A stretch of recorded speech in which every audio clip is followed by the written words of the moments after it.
नमस्कार welcome to E class 2020। आज आम ये वीडियो रे चाइल्ड डेवलपमेंट एंड पेडागोजी बा सीडीपी रु किछि मोस्ट इंपोर्टेंट क्वेश्चन आलोचना करबा जहाँकि आपनकर पूर्व वर्ष मानकर बारंबार रिपीट होई सारिछि। एई वीडियोटी आपनको OTET special OTET assistant teacher बा junior teacher OSSTET CT BEd entrance exam इत्यादि टीचिंग रिलेटेड एग्जाम्स रे बहुत हेल्पफुल रहइबो। चलंतु वीडियोटी स्टार्ट करबा। आपण जदि यार फर्स्ट पार्ट देखि नाहंती तबे डिस्क्रिप्शन रे थिबा लिंक रे जाई आपण फर्स्ट पार्ट टी को जाई देखि परिबे। चलतु वीडियोटी स्टार्ट करवा। क्वेश्चन नंबर 1 अच्छी निम्नलिखित मध्यरु किए वंशाणु गुणर बाहक। ऑप्शन ए शुक्राणु, ऑप्शन बी डिंबाणु, ऑप्शन सी उत्पादन अणु, ऑप्शन डी डिंबकोश। ताले हमर प्रश्न कहिछि किए वंशाणु गुणर बाहक। ताले हमर सठिक आंसर होछि उत्पादन अणु। परवर्ती प्रश्न को जिबा। दल रे कार्य करिबा समय रे निज दलर सहयोग और स्नेह ममता आशा करिबा शिशुर केउ प्रकार विकास अटे? नैतिक विकास, सामाजिक विकास, बौद्धिक विकास, आवेगिक विकास। ताले गोटे पिला जेतेबेले दल रे कार्य करूछि निज दलर सहयोग आ स्नेह ममता आशा करूछि ताले एटा सामाजिक विकास रो गोटे प्रकार अटे। तापर 3 नंबर बौद्धिक विकास रो अन्य नाम कोन? बौद्धिक विकास रो अन्य नाम कोन? ऑप्शन ए देछि आवेगिक विकास, ऑप्शन बी नैतिक विकास, ऑप्शन सी भाषागत विकास, ऑप्शन डी ज्ञानात्मक विकास। ताले आमे बौद्धिक विकास रो अन्य नाम जदि आमे कहिबा अन्य नाम होछि ज्ञानात्मक विकास जाकु कि इंग्लिश रे कहंती कॉग्निटिव डेवलपमेंट। परवर्ती प्रश्न बुद्ध्यांक विषय रे केउ वैज्ञानिक प्रथमे स्थित करिथिले? तले बुद्ध्यांक बा आईक्यू विषय रे को मनोवैज्ञानिक प्रथमे स्थित करथिले? Option A Wilhelm, option B HH गोलार्ध, option C Newton, option D निम्नोक्त मध्यरु कौनसिटी नुहे। तले हमर विल्हेल्म जो आंसर देइ जेथिरे किंतु एटा आंसर नुह। तले हमर जदी कहिबा आईक्यू विषय प्रथम किए देथिले ना हमर विलियम स्टेर्न।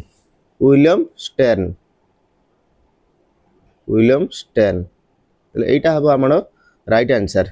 परवर्ती प्रश्न को जिबा। क्वेश्चन नंबर 46 को बुद्ध्यांक निर्णय करिवार सूत्रटी कोन? आईक्यू बा बुद्ध्यांक आईक्यू रो पूरा नाम होची इंटेलिजेंस क्वोशिएंट। तार पूरा सूत्रटी होची कोन? मानसिक बयस विभक्त प्रकृत बयस इनटू 100। मानसिक बयस को हमें मेंटल एज कहि थाउ, प्रकृत बयस को क्रोनोलॉजिकल एज कहि थाउ इनटू 100। एटा होची आपनकर आईक्यू निर्णय करिवार सूत्र। परवर्ती प्रश्न को जिबा। 47 शिशुर विकास रो केउ अवस्था को चाप और ताड़नार अवस्था कहा जाय? तले शिशुटी जो अवस्था दे कि से विकास करि थाए सेथि मध्यरु चाप और ताड़नार अवस्था काहा कहा जाय ना कैशोर अवस्था को कहा जाय। 48 नंबर प्रश्न को जिबा। शिशुर बौद्धिक विकास मुख्यतः 4टी पर्याय नेले संगठित होइथाय। एहा ऊपर किए परीक्षा करथिले? तले जो शिशुर बौद्धिक विकास ऊपर जो 4टी पर्याय कथा किए कहिथिले ना जीन पियाजेट कहिथिले। तले ऑप्शन ए होची हमर राइट आंसर। जांग पियाजे जो देइछि ओडिया रे ताकू इंग्लिश रे कोन कहंती? Jean Piaget. एटी टिके स्पेलिंग भूल अछि तले जीन पियाजेट हबो राइट आंसर। 49 निम्नलिखित उक्ति मानक मध्यरु केउटी विकास पई प्रयोज्य नुहे? विकास पई केउटी प्रयोज्य नुहे? विकास एक जीवनव्यापी प्रक्रिया। विकास जीवन सारा घटिता सेत पई विकास एक जीवनव्यापी प्रक्रिया। तले हमर विकास पई हा प्रयोज्य हमर देइछि कोन? प्रयोज्य नुहे। तले प्रयोज्य नुहे कोटा हम देखिबा। विकास गुणात्मक और परिमाणात्मक अटे। तले विकास उभय गुणात्मक होइथाय आ परिमाणात्मक मध्ये होइथाय। विकास व्यक्ति केंद्रिक अटे। तले व्यक्ति केंद्रिक अटे ये मध्ये विकास पई प्रयोज्य। उपरोक्त मध्यरु कोनोसिटी नुहे एटा होची हमर राइट आंसर। तले हम नुहे जेहेतु देइछि उपरोक्त मध्यरु कोनोसिटी नुहे होची राइट आंसर। 50 नंबर प्रश्न केउ मसिया रे सर्वप्रथमे बुद्धि परीक्षण होइथिला? Option A 1908, option B 1911, option C 1905, option D 1916। तले हमर बुद्धि परीक्षण किए करथिले? हमर बिनेट करथिले। अल्फ्रेड बिनेट हमर बुद्धि परीक्षण करथिले। से 1905 मसिया रे बुद्धि परीक्षण करथिले। तले ऑप्शन सी हबो हमर राइट आंसर। परवर्ती प्रश्न को जिबा। व्यक्तिगत पार्थक्य केउ कारण जोगु प्रभावित होइथाय? वंशगत कारण, व्यक्तिगत कारण, व्यक्तिर निर्दिष्ट दक्षता, उपरोक्त समस्त। तले समस्त कारण जोगु गोटे व्यक्तिर व्यक्तिगत पार्थक्य प्रभावित होइथाय। तेनु ऑप्शन डी होछ हमर राइट आंसर। 52 केउटी पारस्परिक व्यक्तिगत पार्थक्यर परिसरभुक्त नुहे? परिसरभुक्त नुहे। ऑप्शन ए अभिक्षमता, ऑप्शन बी सृजन शक्ति, ऑप्शन सी चालीचलन, ऑप्शन डी अंधविश्वास। ताले हमर राइट आंसर होउची अभिक्षमता। ताले अभिक्षमता पारस्परिक व्यक्तिगत पार्थक्यर परिसरभुक्त नुहे। ताले ऑप्शन ए होउची हमर राइट आंसर। 53 नंबर प्रश्न केउ व्यक्तिगत पार्थक्य पई यौन जीवन रे पुरुष माने विशृंखल। ऑप्शन ए अर्थनैतिक, ऑप्शन बी सामाजिक, ऑप्शन सी लिंगगत, ऑप्शन डी मानसिक। ताले यौन जीवन रे पुरुष माने विशृंखलित केउ व्यक्तिगत पार्थक्य पई ना लिंगगत व्यक्तिगत पार्थक्य पई। ताले ऑप्शन सी होउची राइट आंसर। झियो माने संवेदनशील किंतु पुओ माने टिकिए रुक्ष हेबा केउ व्यक्तिगत पार्थक्य परिसरभुक्त। जातिगत, आवेगिक, शारीरिक उपरोक्त मध्यरु कोनोसिटी नुहे। ताले हमर राइट आंसर होउची जातिगत पार्थक्य। राइट आंसर होउची कोन जातिगत पार्थक्य जोगु झियो माने संवेदनशील किंतु पुओ माने टिकिए रुक्ष। तापरे 55 नंबर प्रश्न को जिबा शिक्षार्थी पाठ पढ़ारे अनुग्रसर एवं निरुत्साहित हेबार कारण कौन। शारीरिक अभिवृद्धि, आवेगिक अस्थिरता, लिंगगत पार्थक्य, शिक्षागत पार्थक्य। ताले शिक्षार्थी पाठ पढ़ारे अनुग्रसर और निरुत्साहित हेबार कारण होउची आवेगिक अस्थिरता। ऑप्शन बी होउची हमर ठीक आंसर। 56 नंबर प्रश्न डाल्टन लैबोरेटरी प्लान रे शिक्षार्थी माने करुथिबा कार्य को कौन कहा जाए। कार्यफर्द कहा जाए, प्रश्नपत्र कहा जाए, चुक्तिपत्र कहा जाए, मूल्यांकन कहा जाए। ताले ताको हमें चुक्तिपत्र कहि थाउ। ताले ऑप्शन सी होउची right answer. Dalton laboratory plan समय सीमा केते 1 मास, 2 मास, कौन से निर्दिष्ट समय सीमा नहीं, 1 सप्ताह। ताले 1 मास होउची डाल्टन लैबोरेटरी प्लान समय सीमा। ऑप्शन ए होउची राइट आंसर। प्रोजेक्ट पद्धति रे छात्र छात्री मानक कार्य हैला परीक्षा पई प्रस्तुत हेबा, समस्या समाधान मूलक शिक्षण कार्य करिबा, व्यक्तिगत समस्या समाधान करिबा, सह पाठ्यक्रम उपरे गुरुत्व देबा। ताले समस्या समाधान मूलक शिक्षण कार्य करिबा होउची प्रोजेक्ट पद्धति रे छात्र छात्रींकर कार्य। ताले ऑप्शन बी होउची राइट आंसर। अनुग्रसर शिक्षार्थी पई केउटी उपयुक्त शिक्षा व्यवस्था। शिक्षक केंद्रिक शिक्षा, संशोधन मूलक शिक्षा, कर्मानुभूति मूलक एथि मध्यरु कोनोसिटी नुहे। ताले अनुग्रसर शिक्षार्थी पई केउटी उपयुक्त शिक्षा व्यवस्था ना संशोधन मूलक शिक्षा। ताले ऑप्शन बी होउची हमर राइट आंसर।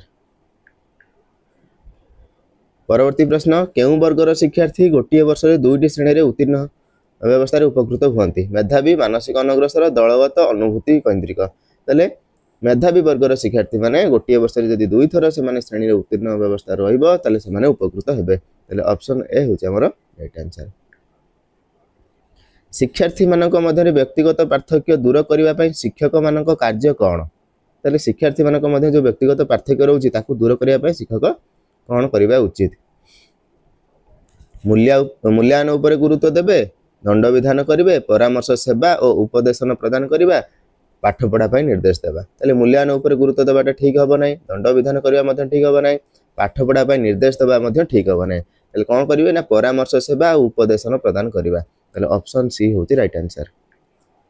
62 वंशानुक्रम प्रवर्तक मतरे शिशुर सर्वांगीण विकास डैश। वंशानुगत गुण द्वारा नियंत्रित, परिवेष्टनी प्राप्त उपादान द्वारा संभव, आंशिक भाव में वंशानुगत गुण द्वारा नियंत्रित, आंशिक भाव में परिवेष्टनी गुण द्वारा नियंत्रित। ताले वंशानुगुण प्रवर्तक मतरे शिशुर सर्वांगीण विकास वंशानुगत गुण द्वारा नियंत्रित। ताले ऑप्शन ए होउची हमर राइट आंसर।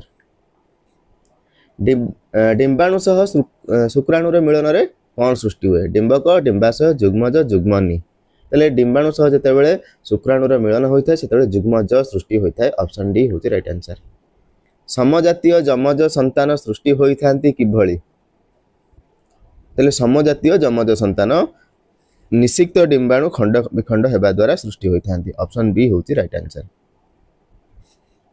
साधारणतः नारी मानकर 2टी ऋतुस्रावर मध्यवर्ती कालर केतोटी डिंबाणु परिपक्व होइथाय। 2टी, 4टी, 3टी, गोटिए। ताले गोटिए डिंबाणु परिपक्व होइथाय। ऑप्शन डी होउची राइट आंसर। मंदबुद्धि संपन्न नारीर पिला माने मध्य मंदबुद्धि संपन्न होइथांती। यह केउ वैज्ञानिकक मत। यह होउची एच गोडार्च ए वैज्ञानिक मनोवैज्ञानिकक मत। ताले ऑप्शन ए होउची राइट आंसर। 67 को जिबा समजातीय जांला शिशु मानक ऊपर केउ माने परीक्षा और अनुधान करथिले। ए क्वेश्चन टी आपनकर भूल अछि, तेणु ए क्वेश्चन टी हम छाड़िबा। परवर्ती प्रश्न 68 को जिबा स्किल को मंदबुद्धि संपन्न पिला मानक बुद्धियांक ऊपर अध्ययनर फलाफल कौन थिला। शिशुर विकास रे परिवेष्टन प्रभाव नाही, शिशुर प्रतिकूल परिवेष्टनी शिशुर मानसिक और अन्यान्य विकास मुख्य आधार, शिशु जन्मित परिवेष्टनी शिशुर विकास मूल आधार, शिशुर अनुकूल परिवेष्टनी शिशुर मानसिक और अन्यान्य विकास मूल आधार। ताले स्किल को मंदबुद्धि संपन्न पिला मानक बुद्धियांक ऊपर जो अध्ययन करथिले ते फलाफल कहथिला ना शिशुर अनुकूल परिवेष्टनी शिशुर मानसिक और अन्यान्य विकास मूल आधार। ऑप्शन डी होती राइट आंसर। लेहिंक अध्ययनर फलाफल हेउची सुस्थ वातावरण मध्य शिक्षादान द्वारा शिशुर बुद्धियांक वृद्धि पाई थाए ना शिशुर बुद्धियांक समान रहे, शिशुर बुद्धियांक ह्रास पाए ना एथि मध्यरु कोनोसीटी नुहे। ताले शिशुर बुद्धियांक वृद्धि पाई थाए। ऑप्शन ए होची हमर राइट आंसर। एडोलसेंस शब्दटी केउ शब्दरु आसीछि? एडोलसेंस, एडोलसेंट, एडोलसियर, एडोलिसेंस। ताले एडोलसेंस शब्दटी हमर गोटे लैटिन शब्द एडोलिसियर रु आसीछि। ऑप्शन सी होची हमर राइट आंसर। 71 को जिबा निम्नोक्त मध्यरु केउटी अनाल ग्रंथि अंतर्भुक्त नुहे? एड्रेनाल ग्रंथि, लाल ग्रंथि, पिट्यूटरी ग्रंथि, थायराइड ग्रंथि। ताले अनाल ग्रंथिर अंतर्भुक्त कोटा नुहे ना लाल ग्रंथि अनाल ग्रंथिर अंतर्भुक्त नुहे? 72 को जिबा 72 कहिछि कैशोरावस्था रे मध्य रे बालक मानक हाराहारी उच्चता केते वृद्धि पाए? 24 सेमी, 45 सेमी, 36 सेमी, 35 सेमी। ताले कैशोरावस्था मध्य रे बालक मानकर हाराहारी उच्चता 36 सेंटीमीटर वृद्धि पाई थाए। सेमती कैशोरावस्था रे बालिका मानकर हाराहारी उच्चता केते वृद्धि पाई थाए? 24 सेंटीमीटर वृद्धि पाई थाए। 74 को जिबा कैशोरावस्था रे घटुथिबा परिवर्तन केउ कारणरू घटी थाए? वंशगत, जीनगत, हार्मोनल प्रभाव, खाद्यर प्रभाव। ताले कैशोरावस्था रे जो परिवर्तन घटी थाए ता हार्मोनल प्रभाव रे ही घटी थाए। ताले ऑप्शन सी होची राइट आंसर। कैशोरावस्था रे केउ आवश्यकता गुडी को मौलिक आवश्यकता श्रेणीभुक्त अटे? ताले जो आम कैशोरावस्था जो पिलांकर जो मौलिक आवश्यकता रोचे से क्षुधा, तृषा, विश्राम, यौन संपर्क ये जो चारिटी मौलिक आवश्यकतार श्रेणीभुक्त। ताले ऑप्शन डी होची राइट आंसर। शेष प्रश्न एचआईवी द्वारा मनुष्य को केउ रोग व्यापी थाए? ताले एचआईवी द्वारा मनुष्य को एड्स रोग व्यापी थाए आम समस्त जानछंती। ताले ऑप्शन डी होची राइट आंसर। मैं आशा करुच्ची आपण माने प्रश्न गुड़िकर उत्तर खूब भल भाव में बुझी पार्थिबे। यदि आपको वीडियोटी भल लगी था वीडियोटी को लाइक करेंगे, चैनल टी सब्सक्राइब करेंगे और अन्य मानक सहित वीडियोटी को शेयर करेंगे। वीडियोटी को आरंभ शेष पर्यंत देखि बहुत बहुत धन्यवाद।